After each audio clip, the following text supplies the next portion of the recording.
Thank you again for coming. I appreciate you all for coming out today. I just want to kind of have a conversation with some young people and just kind of gauge the temperature.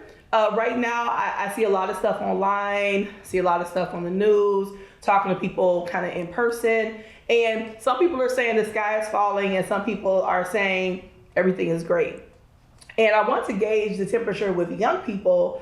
I think sometimes adults tend to speak for the youth and tell you like what you should be thinking, how you should feel. And I think you all are able to articulate and kind of speak for yourself. And so I want to ask you all, what do you think? Do you think the sky is falling? What do you think is going on? Tell me what you feel. Okay, so on the spectrum of sky is falling to everything's great, everything's peachy, we're like a little left of center. I wouldn't say that the sky is like falling. I think there's a lot of like fear that goes around a lot of the time, around especially with like the speed that we learn every new thing that is happening and like the little bits of information that we learn. There is a lot of fear that goes around about like, oh, this new thing is going to be the end of the world. And it's still important to be very cautious and be informed about the things that we see, read, and hear, especially from like where we get that information. Sure. But it's also like, we're not really in a situation where we can say like everything's good, nothing needs change. Mm-hmm. So I would say probably a little closer to like we need to be aware of what's going on around us, and we need to think about like solutions, things that we can do. But we're nowhere near the point of no return. No return. Mm-hmm. Okay, thank you. What about you, Grace? What do you feel? Like, tell me your thoughts.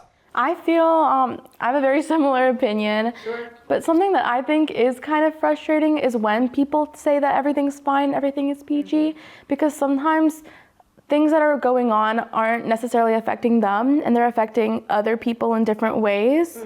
Okay. So it's just kind of frustrating when people are like, no, everything's fine, because it might not affect them in the same way it affects other people.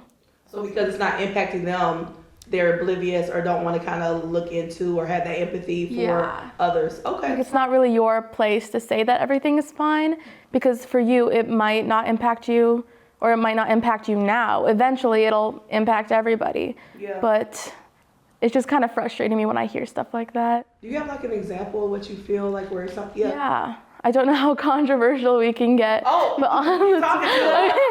Okay. We're being real today. We're not trying to be controversial, but we are being real. So let's talk. Yeah. So on the topic of like illegal immigration, sure. A lot of people are saying that like we need them out. It's important to have them out. But our country is built off of immigration, so it's so important that we have all like such a wide variety of people. And the same people who are saying we don't need them, no, the country will be better off without illegal immigrants. It's just frustrating because they don't realize their impact, but they won't realize their impact until they're gone. Mm-hmm. And that would be the point of no return. Sure. So you're saying they don't realize the impact of the immigrants. Yeah. Yeah. Okay. Thank you. Anybody else want to add to that? I feel like the like climate and like the social like environment or vibes, I don't know, is like very influenced these days by media, and especially social media, and like young people being on social media a lot. I think like we don't even realize how much it has changed, like even starting like I think I first noticed it during COVID when I was like in middle school, like the speed, like Shri was saying, at which we receive information is like so much more accelerated than it used to be. And like the sensitization to like numbers and statistics, like people don't even recognize or understand what numbers mean anymore because they can't like conceptualize it to their own personal lives or like someone's individual story. And I feel like that plays a really big role in how like our whole society, but especially young people, take in information, because we have like grown up in this technology and like grown up on social media to a certain extent, and like social media, especially like short form content and all that stuff, like we have really awful attention spans. And the other effect of social media is that it really polarizes like different perspectives. And I feel like that creates the illusion that like people are, and our society in general is more divided than it actually is. Having like I was talking to one of my former teachers last night, and she was basically like, after spending some time away from like really highly polarized environments, she realized that like the vast majority of people in our society don't actually want to hurt somebody else, and like just because someone's opinion is different from your own doesn't mean it's like radical. But I feel like one of the huge things that media and social media has done to the way we like interact with each other in the world is that we automatically think that things are way more polarized and way more radical, when in reality everyone is really just trying to navigate something and like do the best that they can. Yeah, no, I appreciate you for sharing that, because it's funny. I was talking to a friend the other day about social media.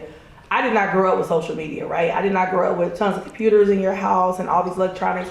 We literally played outside all day. When I say like you went out, like once you got up, you had to do chores and do whatever, but you went outside and you just were out, like literally outside. Nobody knew where you were. I mean, I remember I was in neighborhoods across, right, on my bike with friends, and we would just literally walk around all day and just be outside. May come in and get like a snack or eat lunch, but then you go back outside until late at night.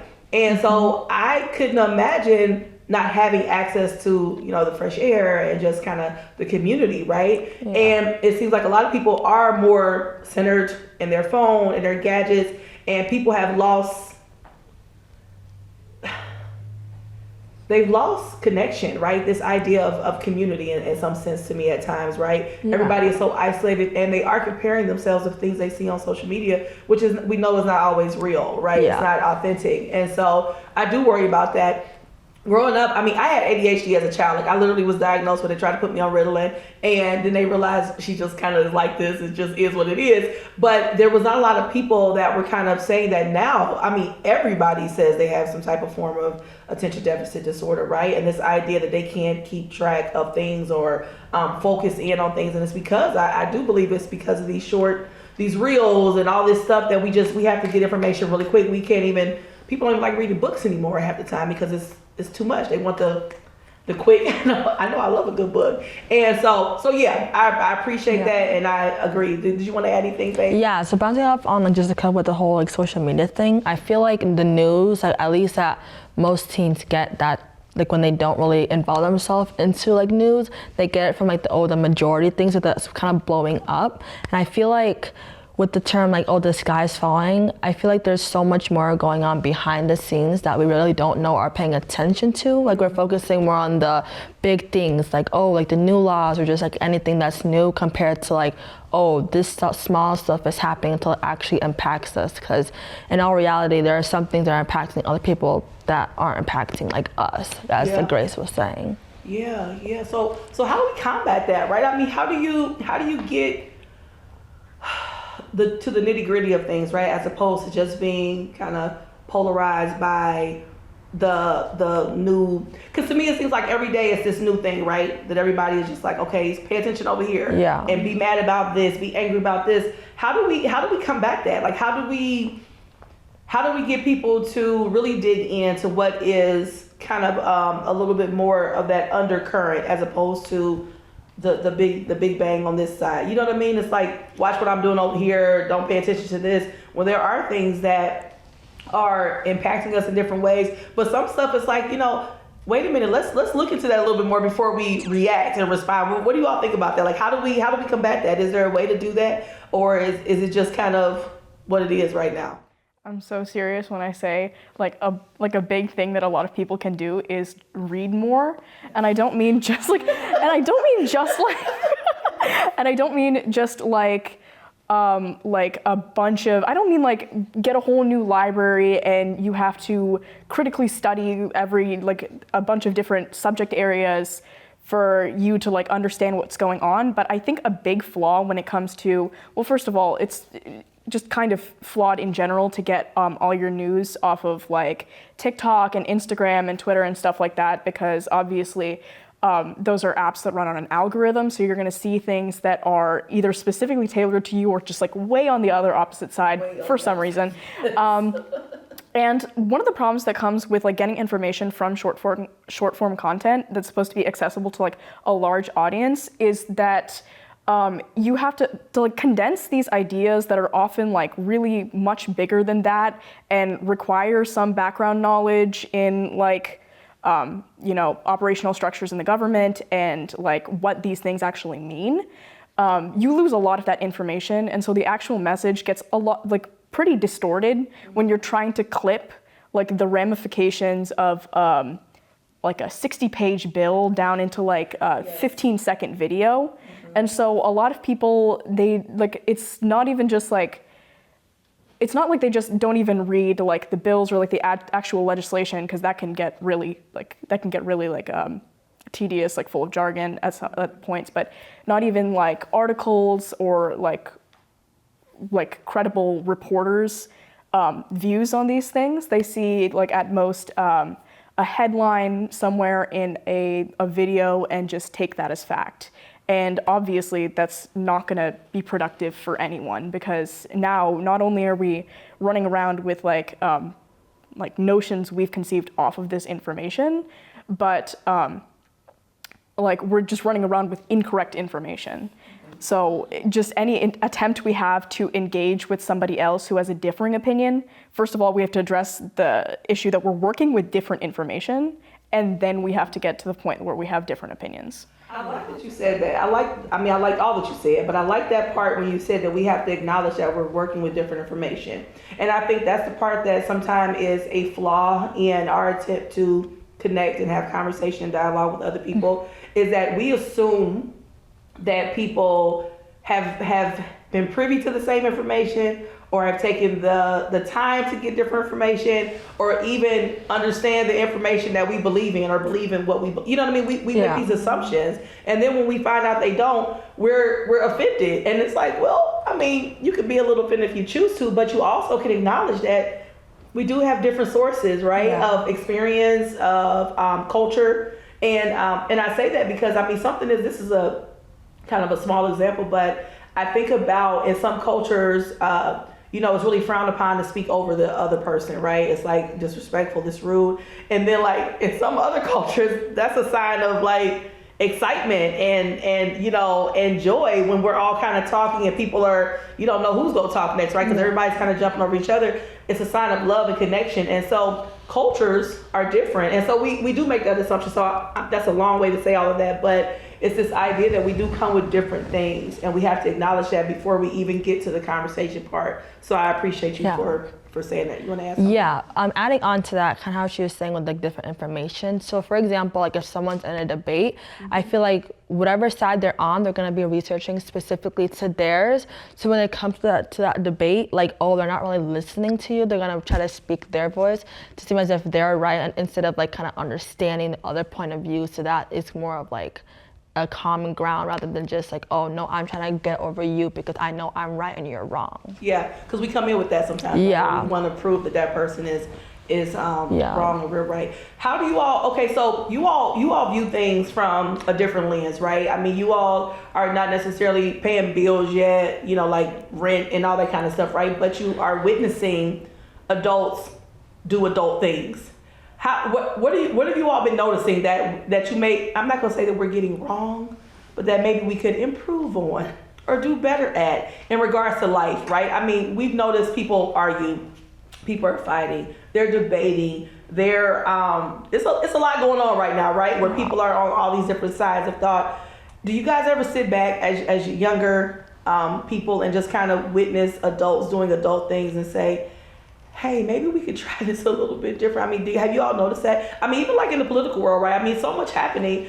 And I just think that since you guys are not, and I hope I'm saying this right, but you guys are not necessarily in that part of the fire, right? Because you're not having to be yet. But are you sitting back? Like, I'm an observer person, right? So I sit back and watch and just kind of observe and look around. Do you guys notice anything that maybe you think we could, as adults, improve on to make things a little bit better? Go ahead, Grace. I think this is such a simple answer, but I think just being a more compassionate person is so important, because I think this is something I noticed more as I went to college and I started interviewing for jobs and internships and stuff. But I see the way like employees treat people and how like employees' bosses like treat their employees, and it's not good most of the time. Like there are so many times at the dining hall where I'll just hear people like yelling at their employees, and it's terrible. But like you have to have a job. And I've been interviewing for a bunch of jobs, and so many people are just like mean. It just comes from a place of not understanding that how you act affects other people. And it's so simple, but I feel like if a lot of people were just more compassionate, like it would be a safer place to work, it would be a nicer place to work. And it was genuinely something, I had jobs in high school, but I didn't really have to deal with that until I went to college and saw how people were being treated, and it was disgusting. Yeah. No, I appreciate that. Grace, you want to say something, and then you guys add something else in if you like. So that kind of inspired me to think about like, so basically overall in high school, what I would do, I'd be very promoting inclusion, because that was like one of my topics in my leadership class. And something I noticed is that, you know, teachers really love to like emphasize like, oh no, invite them in, like, oh, like, you know, be all that like inclusive with everybody. But then when they're in that type of setting, when they're like the people that have to include, you don't really see that. Everyone sticks to their cliques, you know? So like even in like any like setting, like kind of cliques is like the way people, like adults really go, but then they influence children to be all inclusive. So it's like, it has to be a two-way street. If you set that example of, oh, I'm including these people, but you're staying in their clique. Yeah, no, I appreciate that. When I talk with young people, I always tell them that we have a way of making you all think we have this thing figured out, and we don't. We do not know what we're doing half the time, right? We're still trying to figure out and navigate life. And there are adult bullies. There are adult spaces where we are not nice. And I think that we kind of use niceties as a mask to look like we're being nice, but really we aren't sometimes. So I appreciate you for saying that. And that is something that people observe. And I think that because of all the information we have now, we can look at stuff a little bit differently than like decades and decades ago, where you could kind of pretend and people wouldn't notice. But now people have access to so much information.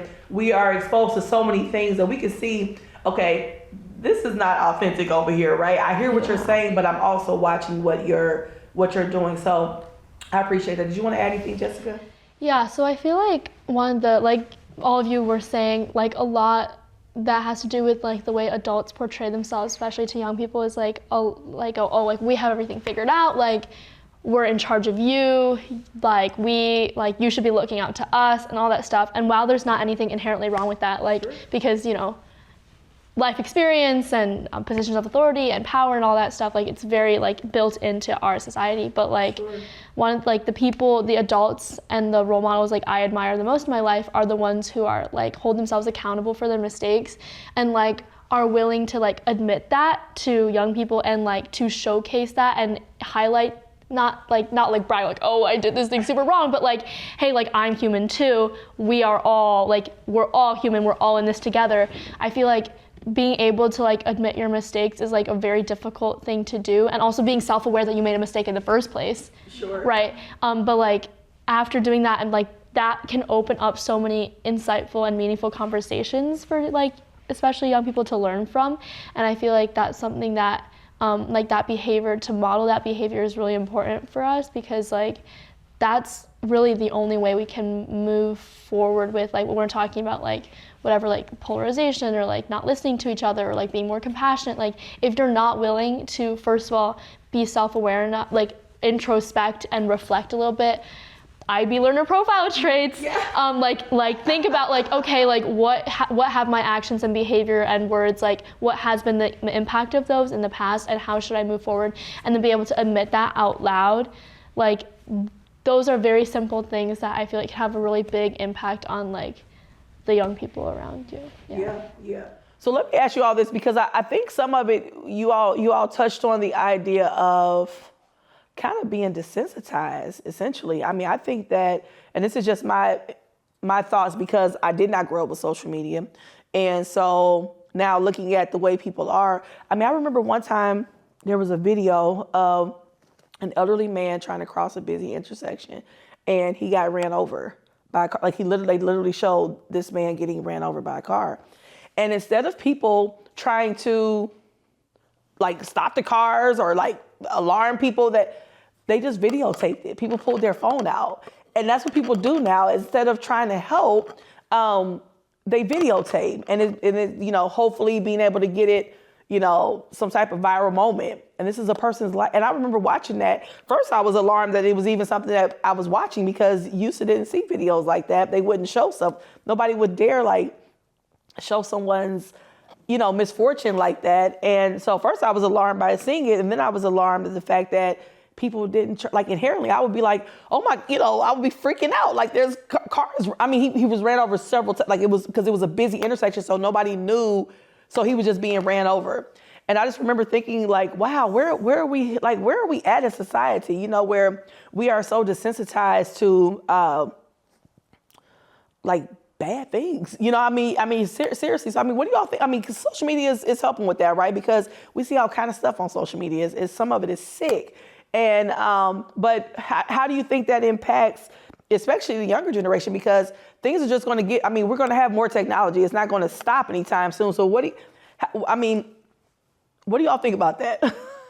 It's it's a really strange thing because on the one hand, people have so much more access to more information than they because another thing about, and a lot of people feel a lot of people have a very vested stake in international conflict as well. And that's something that even 10 years ago, you wouldn't see that much of in the popular sphere because you would have more so people who have researched it or people who they are personally involved in some way. But now you have mass amounts of people who are they have information about things that are happening globally or even across the country. And it causes a great amount of stress for a lot of people because you're seeing these horrible, horrible things happen and you're feeling you're powerless to do anything to stop it. And I think everyone at some point who has seen something of this caliber will have that moment where they're horrified and they see something that realistically they shouldn't have ever seen.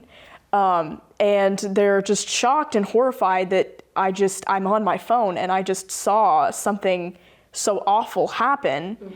And does the oh my God. Does it come from people's desire to protect themselves and protect their mental state and build that distance between themselves and what's going on to kind of feel more peace with the fact that they can't do anything about it or they feel they can't help somebody who's going through that? Or is it just a function of seeing this bad thing happen so many times over and over again that you just become used to it? I think it's a combination, right? I think it's a combination of defense mechanism, right? But then also, you think about if you hit your finger in the same spot over and over again, at some point you might develop a callus, right? Where it doesn't hurt as much because you just kept hitting it in the same spot. And I think that's by design. I don't want to get too conspiracy theorists or anything, but I think that it's by design to have us so desensitized that when stuff does happen, there's no alarm. There's no alarm because we're used to it. So does anybody want to respond to that? Well, I kind of a little side, no, but I feel also at the same time, no, people are just scared to speak up. They're more used to oh no, I'll just sit back and let somebody else deal with it. Because they just feel useless or just they don't feel they can do anything. So they just don't do anything about it. And then they kind of push it out to the side or push it away. So they're not really aware of anything that's happening because they're I'm not going to do anything about it, so I can let somebody else do something. Yeah, I think that's true too. Yeah, you want to add to that, Jessica? Yeah, I feel both what Shri and Faith, you guys were saying, they feed off of each other. Being desensitized makes you feel more and more like a bystander, and people don't feel they have agency in situations.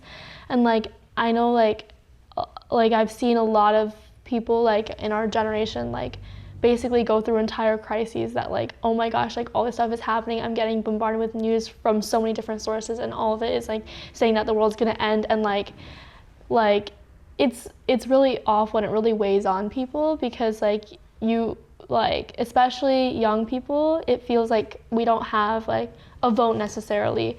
We don't have any real stake or agency in the outcome of those big national or political or otherwise large issues. Sure. And it just kind of feels we're sitting there while all this other stuff is happening around us and there's literally nothing we can do, which isn't necessarily true, but that's what it feels like. Sure. And yeah, I completely lost my train of thought. No, it's okay. No, it's okay. If it comes back to you, just shout it out. No, I think that's a valid point. I mean, of course you have some ability to do things locally and help out with stuff, right? I mean, we've seen young people start movements and all kind of stuff. I mean, you all have can make great impact, but I also hear what you're saying. Like, you can't vote. You really can't. You have to kind of hope that we're going to make the right decisions for you all. And I'm sure that can feel kind of disheartening at times, because sometimes, I mean, I don't think we do the best jobs all the time, right? We're not always that wise in situations. And so, yeah, I think about that often, you know, as a young person, how you all feel, especially since, we'll go back to 2020. I'll start there. I mean, we could go back a little further probably, but 2020 was a big year, right? And there was a lot happening, and you all were kind of just shuffled around, right? I mean, you had no say in anything, and we didn't either in some aspects, right? And when I say we, a little of us that are a little older, you know, and so I wondered about that, like how you all felt and how do you all feel right now? Do you feel like we're advocating enough for you all? And when I say you all, I mean the next generation, right? Even though you are here right now, you have say right now, you have, I don't like when people say like they're the leaders of tomorrow. You guys are leaders right now. You guys are doing things right now. But we are kind of leaving some things to you eventually, right? Some of us will not be here, you know, in the next couple of decades, and you all will be the ones kind of making these decisions. Do you feel like we're doing a good job? Yeah, please. I feel like when it comes to like voting and like kind of like making those decisions, like the adults aren't really thinking about their future. They're thinking about right now. Like, oh, what is this person gonna do right now for us, compared to, oh, if this person is our president or this whatever. It's not like they're not worrying about what's gonna happen in the future. 'Cause like the thing is like more of like a right now problem, and like what's the best decision for us, because right now we are the people in charge. Sure. Anybody else want to add to that? Thank you. Yeah, I feel like one thing that's really been concerning me lately is like the future of like our education, and like education like funding specifically. Both like on a state like level, like legislative, federal level with like Department of Education stuff, and then like local level, our our bond proposal didn't pass. Yeah. So like on all these levels, it's like local, state, and federal. It seems like our education and the quality of education and like things like Title IX funding and stuff like. And like DEI initiatives, like they're all at risk. And I feel like that's really, really concerning as a young person, because education is such like a foundational aspect of like the future generation. Yeah. Like that's literally how we educate the future generation, is how we set up future generations to be successful and to keep our economy going, and, you know, to like help people like become thriving and productive members of society. Like I feel like that's such an ingrained part of our, like the way our world works, is how we educate and build up the next generation. And the fact that it feels so unstable is like a little bit concerning, and I feel like it's a very big indicator of how like our society is not really prioritizing like not only maintaining but like continuously improving and like making their education system and experience like good for all kids. And I feel like we're already seeing the negative effects of like not investing in our education. Like we're gonna only continue to see more and more worse effects. And like what Jessica was saying with the whole bond thing, like with the This Is Now issue, like for example, like I know a big reason why some people didn't want to do the bond was because, oh, it's gonna raise my taxes right now. But at the end of the day, though, the people that are coming in, that are being born, they'll be able to have a good education because we right now are paying for that and allowing them to have that, and like having Midland grow as like in the education like area. Yeah. So they're not really thinking about, those kids are thinking about, oh no, this is my money that I'm making towards this, rather than.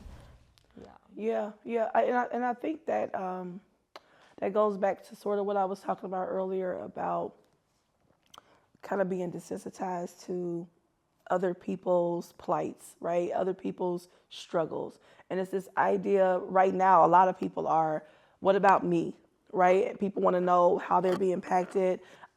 And maybe I just sound like an old person now. I don't know, because I remember growing up like, oh, you're always saying, back in my day. But I just remember things being different. I remember people being a little bit more community based. And not just here, just in general, right? And this whole conversation is very in general, right? We're not, this is a very in general conversation. But I just remember people being more community based, and it was more so about how will it impact the community and not just me. And I feel like now in society we are a little bit more individual focused, self-centered, even self-serving, right? And so than what we used to be. And I wonder about that, and I wonder how we got there. I have a lot of thoughts on that. We don't have time to go over all my thoughts today. But yeah, it's interesting. And and I do want to add, and I shared with Faith and Grace earlier before we started that I reached out to a couple students who are a little bit more conservative, right? Because I wanted them to be in this conversation too, because I mean, anybody knows I love balance in conversation, right? I love to get different thoughts, because some people would say with the stuff with education that this is great, this is what they want. And so I wonder when they couldn't be here today because of another because today was the last day of school or something, right? Like they had something to do after school, but so I want to talk to them later, hopefully. But the idea is, we both have these different thoughts of where the world should go, right? And what's going well and what's not going well. And so the thought was, okay, if we have people sit together, how do we come to some type of solution to keep moving forward? Kind of to your point, Jessica, right? This idea that we have to keep growing. We want our education to be well, especially within our community, because we know just statistically that brings in people. That's the first thing people look for when they move somewhere, is like if they have kids, like, or if they plan on having a family, like what are the schools like? How much does that community invest in their education system? And so if we change that, people may not come here, then that means you have people that are not working, and then that, a whole lot of things can take place as a domino effect to that. So anyway, I'm rambling right now, but the idea is that how do we come together to move forward? Are we able to come together? Right now we see people, we just seem like we're picking these, like I'm over here, you're over there, and I don't see a lot of times people are kind of coming together for a solution. So does anybody have any ideas on how we can do this better? I know Grace mentioned earlier about being compassionate. That's always a beautiful thing, having a little empathy. But why do you think that people are not able to see outside of their own personal struggle? Like, is it just are we not teaching that anymore? Like, I don't know. I don't know what the answer is. Do you guys have any thoughts on that? Like, why? Yeah, go ahead, Sheree. Well, for one thing, I think COVID did a number on people's ability to interact with each other. Yeah. Just people's ability to interact with each other in general, and community building again, because I'm things do get difficult when you can't even be in the same place physically. Mm-hmm. But there has always been, America does as a society promote individualism, which is good in many ways. There's there are many benefits to that, especially when it comes to creativity, self-expression. You have a lot of people coming to the forefront with really new, never before seen ideas, and that's something that is really allowed to flourish in an individualistic society. However, a lot of benefits of collectivism are kind of slipping away as a upshot to that. People really more so have this idea of, and it's framed in a kind of sneaky way, where it's yes, you do have to take care of yourself before you take care of others. You do need to be conscious of yourself and how you're feeling, but you also do have to be conscious of the people around you. You don't this idea that you don't owe anyone anything is not conducive to community building. There's always a space for you to take a step back and focus on yourself within a community, but you also do need to recognize that give and take of I do owe something to all of us, because all of us owe something to each other just by virtue of being alive and all wanting a better future for ourselves and our children. And that also comes to the point of how do we come together? How do we communicate with each other? I think somebody said earlier in this discussion, I don't remember who said it, is that on the internet, you'll see like really polarized opinions, but then you'll go around in society and realize that most people are not like that. Most people are not like the zealots you'll see online. That you're seeing like the fringes of people online, and most people you'll understand they're well-rounded, maybe they're not the most informed, but they are well-intentioned, and they're making their decisions based on the information that they have. And they are willing to listen, and they are like willing to come together on issues that concern like everyone, because far fewer issues than we think are like partisan in that sense, because everyone has a vested interest in like education, everyone has a vested interest in like the health of people. It's just that we disagree on how to get there. And I think that's something that we could work through if we could all like present our opinions with like, you know, where they come from. Yeah. And why we think that way. Yeah. You know, I agree with you in many ways. I do. And I also think that, and I'm just going to say it, I think some people are cowards. I think that people have been emboldened online, and they say things that they truly do mean. They do mean that. They just in person wouldn't say it, right? They're afraid of the consequences of it. And which I personally respect a person more so if they just say it. I respect that, right? I respect if you feel a certain way about a certain group of people, or if you feel a certain way about a decision that's been made, I respect that if you just say it. The inconsistency is the part that I can't respect, right? I can't respect the emboldened, language online. And then when I see you in person, it's like, oh, everything is great. I love everybody. It's like, well, that's not real. You have to talk the walk. Or wait, no, you have to walk the talk. It's the truth. And so that's the part that I know I'm kind of weird, but I welcome that. Like I'm not offended by I'm really not. I'm not offended by it because, hey, that's how you feel. It's it's an old saying that, what you eat don't make me, I won't say the other part, but it's this idea that, what you eat doesn't impact me. It's impacting you. It's not impacting me. So it's this idea that please say what you feel so we can actually work through it, because you can't work through it if people aren't being real. And there's something you said too that I want to touch on before we leave is the isolation, right? I mean, we look at numbers right now, and especially people in your age demographic are really experiencing a lot of isolation, feelings of isolation and like loneliness, mental health issues, or depression, anxiety. And I mean, have you all seen it in your spaces at school? What does it look like, and how do you help, and how can we help? For one thing, people are very casual about issues like this now, and sometimes it gets kind of hard to sift through, because I'm like, well, are you getting casual about this because we're all just so desensitized to this, or are you getting casual about this because you notice everyone else is desensitized to it and now it's just become kind of a joke? And now we're like, what do we do now? Where are we standing? If we're saying oh, I'm so depressed, do you mean that? Are you serious? Or are we using this as shorthand to say you're sad, Okay, thank you. No, because I think that, and I don't, you guys go talk, because yes, I'll let you talk. That's happened a lot with, I've seen especially ADHD, yes. That's been slung around a lot, and you know what, I'm blaming people's attention spans again. It's wow, it's so meta, but a lot of people have gotten their information about depression, anxiety, ADHD, and the symptoms of disorders like this from social media.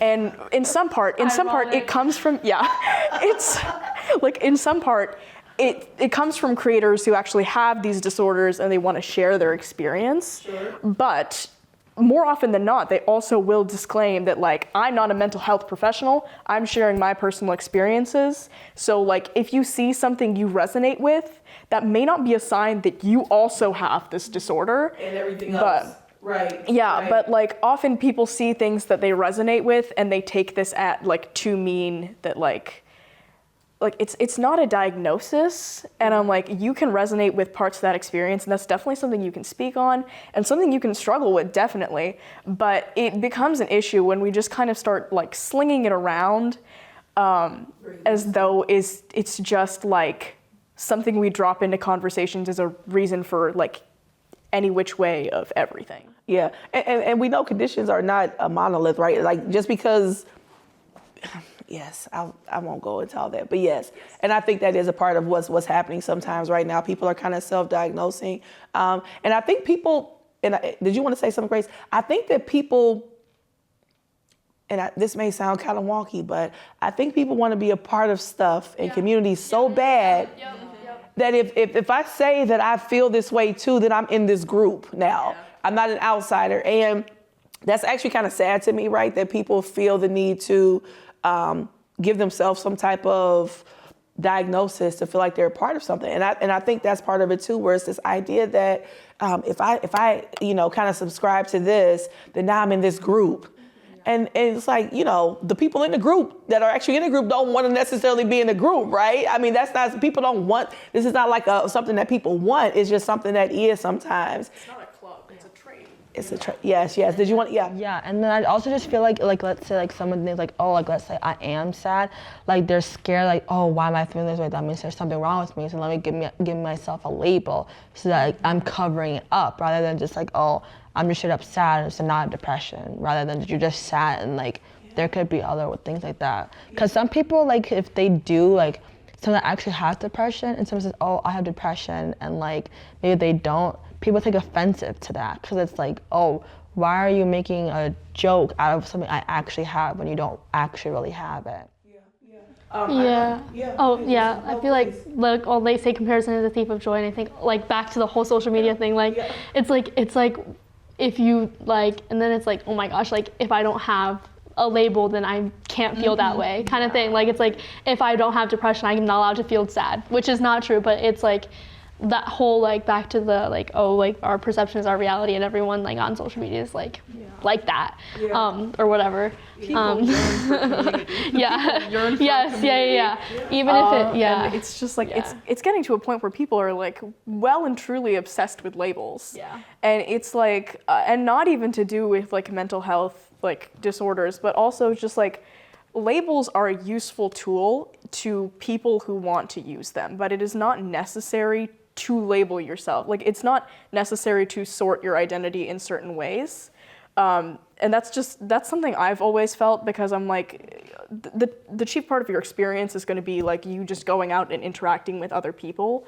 And if having a label or like, kind of like, not identifying your identity, but like, kind of putting a fine point on your identity helps you do that. It helps you find like similar people, and it helps you like understand your own experience more. That's great, and that's a good use of labels. However, they're not a necessary requirement. Yeah, to exist. Yeah. No, I agree. And I feel like also another positive point about kind of labels, in my opinion, I feel like it allows more awareness, like now. Because it's like if people have like the urge to say like, oh, I have this label, at least they're educated to know what that label is and what comes a part of it. So there is that downfall of like, oh, you're trying to label yourself to be in a community, but at least we're educating people like, oh, like this is what this is. So if you do like see it, you can actually like identify it and like other people if necessary, if they, Yeah, no, I appreciate that perspective. Yeah, it's really interesting. I remember when I used to work at the juvenile care center, and some of the kids there would do the cutting. And children that really were cutters, they would like kind of hide it. They didn't want people to know. And then if they grew out of it, I mean, it was there, and so it was what it was. But when they were in the depths of it, they would cover it up. And then you'd have children that would like purposely, put their arm out so you could see it, right? And those are children that were yearning for some type of connection and community. They weren't doing it because of what they were going through. They were doing it because they wanted to feel like, oh, well, I'll be in this group, this club, right? And so those are the kids where, even though you wanted to help both set of children, the ones that were doing it to like kind of desperately be a part of something, those when I was like, okay, we need to really talk. We need to really talk. I mean, you talk to all of them, but it was different because now you're kind of self-harming to feel like you're a part of something.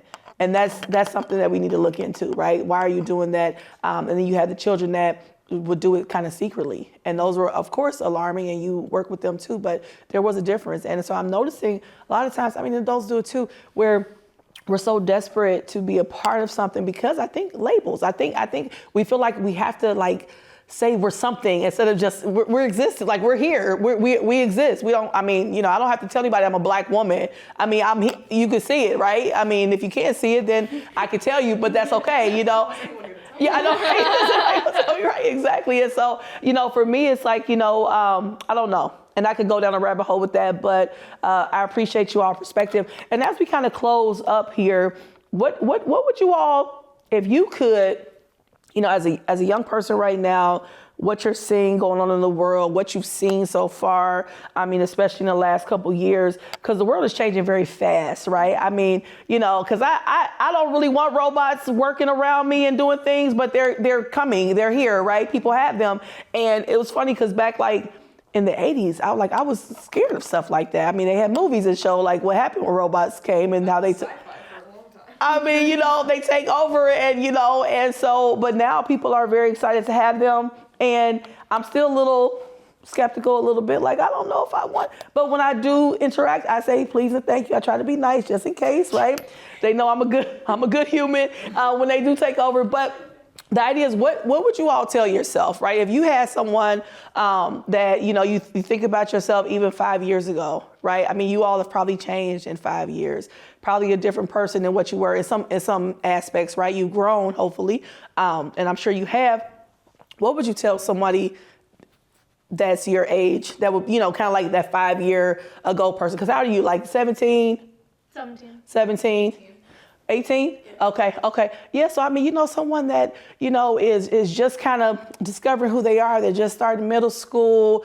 They're looking at everything that's going on in the world right now. They're listening to their parents or their friend groups kind of talking about the world right now. What would you all tell them to give them some hope? Because I think that sometimes we focus on what's wrong or the negative so much that we don't see that there are some beautiful things happening in the world, right? I do not believe the sky is falling. I do believe that we have to be aware of the sky. We have to look at it. We have to pay attention to what's going on. But I don't think it's falling, right? I think that there are some things that are concerning that's going on in the world, and then there's some things that are really beautiful that's happening in the world. So what would you all tell somebody at that age, you know, maybe 12 years old or, you know, just started middle school to give them some hope in, you know, the world right now?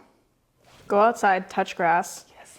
Eat 3 meals a day, sleep properly. That's just life advice, but in general, like, keep your feet on the ground, keep your head forward. You're going to hear a lot of stuff, and I think 13 is the golden age where you start hearing everything wrong with the world, and you're like, oh my God, everything's awful. We're on a floating speck of dust. What do we even do anymore? Like, eat dinner, take a shower. Yes. Like, you still have to, like, live around these people, so, you know, like, take a look around you and I don't know, be conscious of the things around you and be conscious of, like, more than ever, like, all of the good things that have happened. I think we forget how much progress has been made in so many areas just because we feel like we're going backwards in some other areas, like, and it's like it feels like hopeless, and it's not. It's not. It never is. There's always hope, and that's something I would tell like a 13-year-old. They need to hear it. Yeah. Mine would probably be aware and be present, because I have a younger sister that's literally just turning in 6th grade. And I just noticed how, like, all the 6th graders that got, like, you know, in their friend group or just at school, they're swarmed around social media at such a young age, when even myself at that time wasn't even, like, involved in that much. And I would say, like, when you're on social media, don't believe everything that you see, because it can be a very deceptive world.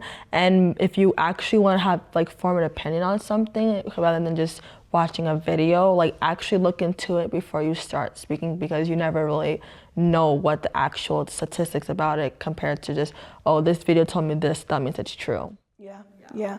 Thank you, Jessica. I would say, like, I have often been like criticized, and like, you know, I consider it one of my greatest strengths, and some people consider it my greatest weakness, but like seeing the good in other people and like actively seeking out the good traits in other people. Yes. Like to a fault almost. I said she need to start blocking people, and this is where we're not. But like I really think it has done me a lot of good, like looking back, like first of all, surrounding yourself with like diverse thoughts and opinions, even if like, oh my gosh, Midland is so small, like everyone thinks the same to a certain extent, yes, but also everyone comes at things from a different perspective. So like taking the effort to like talk to people who share different opinions from you, and like actively seek like friendships and relationships with people who don't come at things from the same perspective as you, and like I said, like actively seeking the good in other people despite their differences or because of their differences. And like those things like can, like they might seem like little, or like, oh, it's just like talking to that one person who may not think like the same as the rest of your friends, like they can make a really big difference because you might not even realize it. But like looking back, like the most formative friendships and relationships in my life have been like with people who disagree with me and who challenge me, whether that be like forcing me to like critically think about my own opinions and like fight for them, or maybe changing those opinions because now here's a diverse, you know, source of information. Now I can actually think and like maybe form a better opinion or something different. And then also always like assuming the positive intent, because like it's really easy, and I like looking back on my high school years, I realized I've been a really judgmental person. Like I've been extremely, extremely judgmental. Shri thinks I'm not judgmental enough, but I think I've been really judgmental, and like the smile on your face.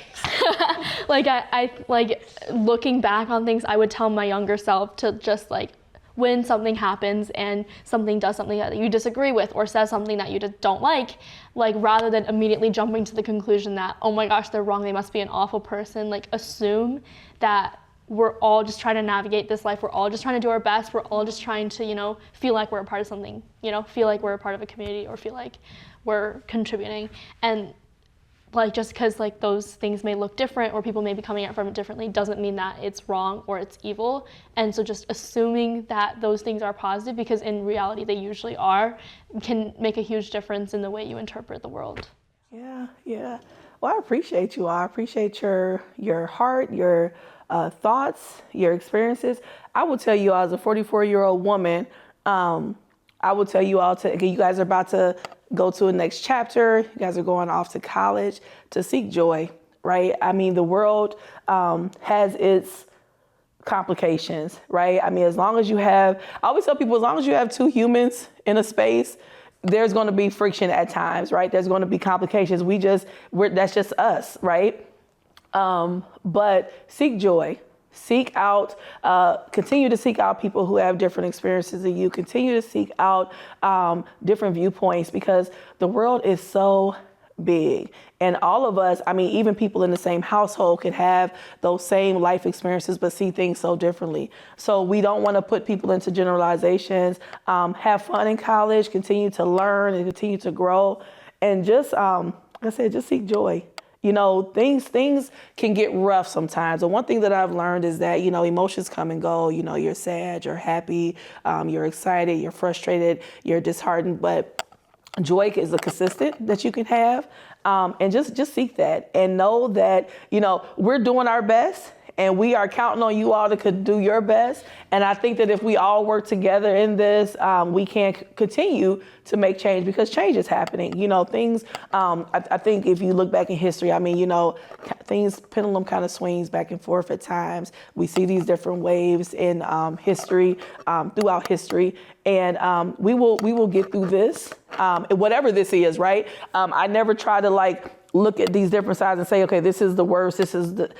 It's all inclusive right now. I mean, everybody is kind of on fire at times. And it's like, you know, sometimes we need to remind people to breathe and to really kind of reset and look at things and say, you know what, let's look at the intention of this. What did that person really mean? And what is that person's whole experience? Like, some people's experiences truly do shape what they feel, and they truly believe it with a strong conviction. So I will end with that. I appreciate you all for coming out today, having this discussion.